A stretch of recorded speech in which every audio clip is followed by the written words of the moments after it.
Hi everyone, I want to make a quick video of the Windows Surface Book.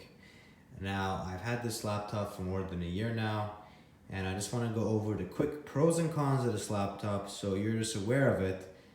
Because when first purchasing a laptop or going to a store, there's a lot of things that even for reviewers, they don't have the time or ideology to kind of place the pros and cons in the greatest perspective. So right off the bat, let's go with the pros. This is a very powerful laptop. This is a Surface Book Edition, so there's two different models. It's the base and performance model. This is the performance model, so it was around $3,000 for this model. And we can go ahead and zoom in right here. As you can see, it's a i7 6600U CPU processor, which can be able to be a turbo boost up to 2.81 gigahertz. So very fast, very good processor, even for that time frame. 16 gigs of RAM, which is, not too special, but, and also has about, I think 500 gig SSD hard drive. So really good specs, really powerful. You can build to do whatever task that comes your way in terms of this laptop. Another factor that's great is in terms of this display quality, it's really good, but there's a little bit downside of it in terms of the brightness. It can be very bright, but in terms of comparison to the MacBook Pro, laptops that are out, those have very, very deep black and very high brightness. So that might be something that Windows may want to fix in the future. Another thing that is pretty good for this laptop is you have the ability to detach the top. So you just hold onto this button, and now that's detached, and you can see ready to detach, and it comes off, and it becomes like a tablet. So great feature. Only problem is I haven't seen myself really use that feature as much as I wanted to, and maybe within the past year I may have used it. I want to say 2 or 3 times maximum. I haven't really used it that often. This is more of a work laptop. I even watch movies on it, and I still don't use a tablet because you gotta, place it on some kind of, on the back of it to hold it. So, it's a great feature, but I haven't used it, and it is a great, I think, marketing feature too in utilizing. So, for folks that want to use it as a tablet, like an iPad, they're able to do so.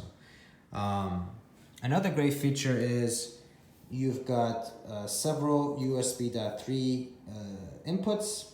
You also have a SD card slot for film or pictures you want to be able to upload. This is great, not only in terms of the USB, because a lot of companies, especially Apple and even a lot of the other companies like Dell, the newest XPS 13 that just came out, they're taking away these 3.0 USBs, and they're just putting one USB Type-C in there, and you don't have that many dongles, which is a shame, So now this laptop, you have the USB 3.0, which is quite speedy in terms of transfer speeds. You also got the the SD card slot.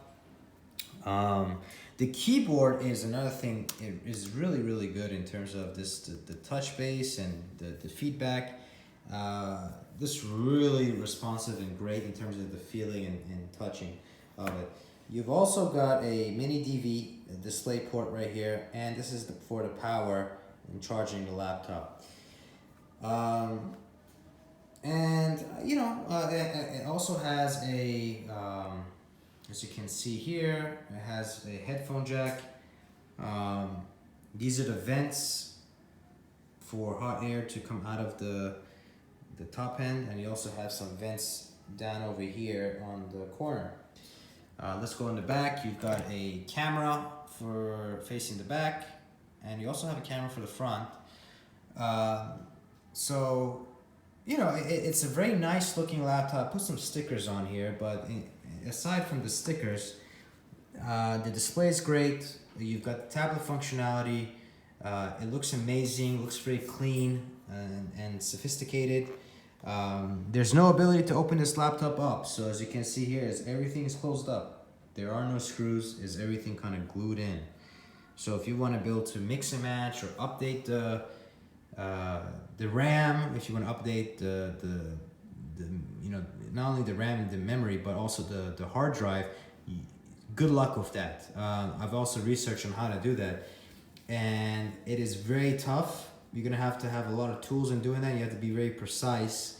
So Apple's done that too with their laptops and closing everything up. And this is not anything different. So that's one downside. Another downside is this aluminum really scratches up. And if you can see here, there's little small little black things here all in the corner. Very easily, very easily, it just scratches up. And not only that, but you know, this in terms of the outer edges. Look at this right here. You got some you know, easily dinged up, and it's aluminum, right? So aluminum is able to do that. Is able to kind of ding up a little more than others, than stainless steel, and is lighter. That's the reason why they use aluminum. But you can see right here is really dinged up. So that's one downside, is the scratches, the ability to get scratches on this very easily and dings.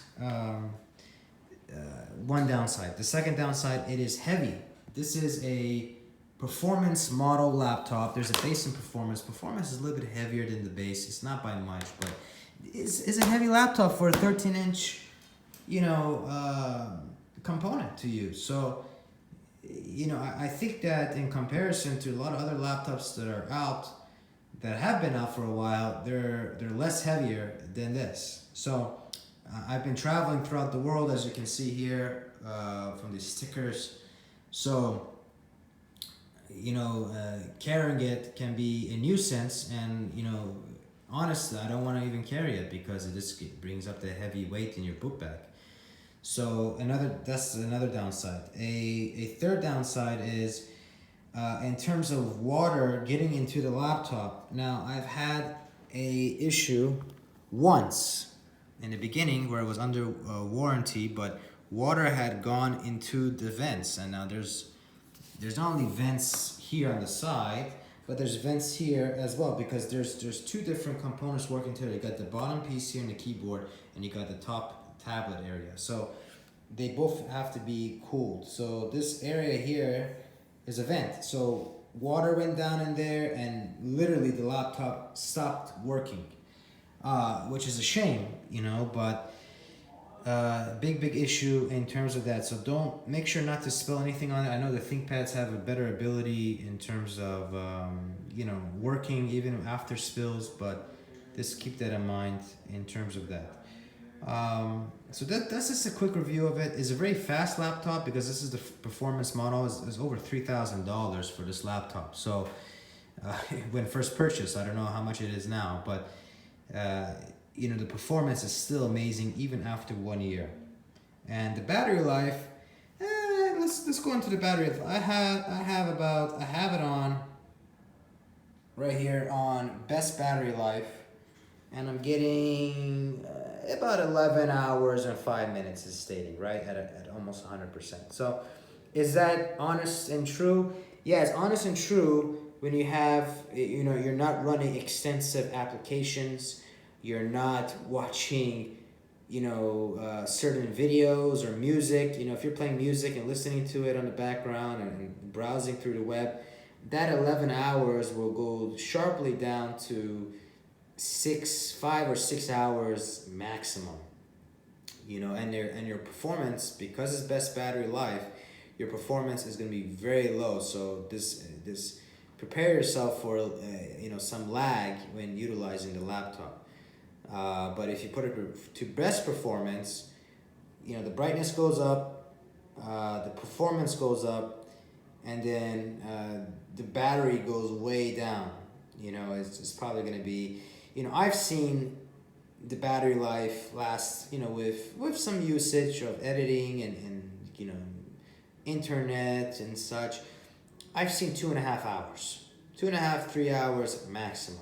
Okay, so just expect that with the laptop. Don't think you're gonna get crazy amount of hours unless you're utilizing it for specific instances. So the trackpad is very good. The keyboard is very nice in terms of just touching it and clicking on it.